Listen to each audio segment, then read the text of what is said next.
Hello everybody, I'm very sorry I can't be with you today in person at your local nature partnership meeting there in Devon, but I did want to drop in and just make a few points by way of a video message,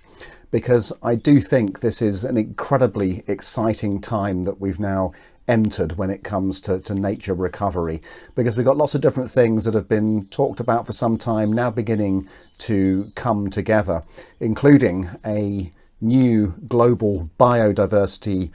framework that was agreed at the end of last year in Montreal at COP15 of the Convention on Biological Diversity, setting out 5 broad goals and 23 targets for 2030, which are beginning to interact now with decision making going on inside individual countries, including this one, where in England back in January we had a new environmental improvement plan published, which is setting out the pathway to achieving now what are legally binding targets, including some of the steps towards a bigger expansion of those areas set aside for nature, 30% by 2030 as a target, and dealing with some of these very tricky and long-running discussions around, for example, the effects of pesticides and too many nutrients circulating in the environment. And so we've got a position where we have a global framework turning into national level commitments, and then perhaps most excitingly of all, the opportunity to join that up with local action. Because if we don't work out how to do nature recovery locally, then it seems to me that we probably won't do nature recovery, because in the end all of this comes down to the situation in particular places, and of course every place in England, never mind every place in the world, is different, sometimes radically different, and so we need to be finding ways of having bespoke solutions that fit with particular communities, particular parts of the country. And actually this for me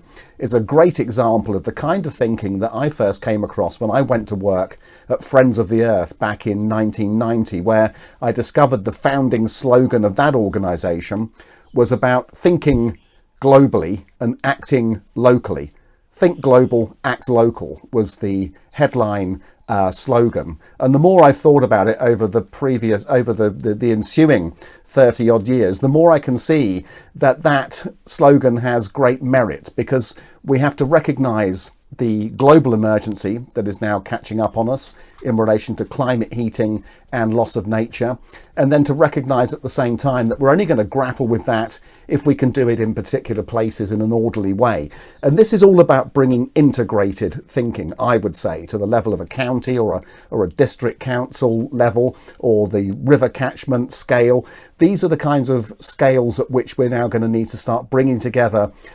thinking in different ways to add up to more than the sum of the parts. And so this is about bringing together the different actors in a particular area: the farmers, the landowners, the house builders, the water companies, the conservation NGOs and the official public bodies like Natural England, to be working together in a much more orderly way. And then doing that in a way whereby the different policy tools can be brought together in terms of for example, the biodiversity net gain opportunities and the opportunities we have from new agricultural policy, and linking that to the existing protected area network, the sites of special scientific interest and the national nature reserves, and then finding ways in which we can integrate the different funding streams which are out there, so we can pull money together alongside those policy levers and alongside those different actors to conceive together ways in which we might turn this terrible tide of decline into one of recovery.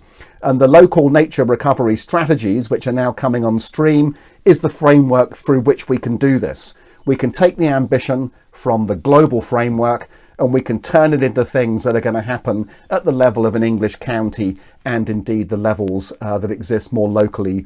beneath that. So I do wish you the very best in your conference today, and to hopefully find ways in which you can start drawing all of these threads together to make the most of the opportunity which is now before us, because I've never seen the opportunity quite like this before. I've been involved in these conservation, environmental, ecological subjects now for getting on for 40 years, and it's been a tough battle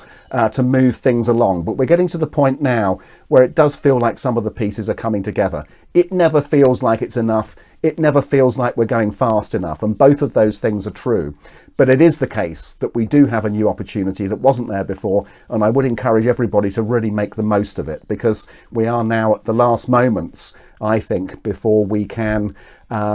have the prospects of recovering what is depleted, because in many cases what we've depleted now is at the point of disappearance, and so we have to work very hard, especially if we are going to have a chance of realising those 2030 targets set out in the global framework. Natural England colleagues are there today, I know, participating and enthusiastic to be working with all of you, and I do hope you'll have opportunities to speak with them to find out how we can play our different roles together to turn the tide from decline and towards recovery. Thank you very much indeed.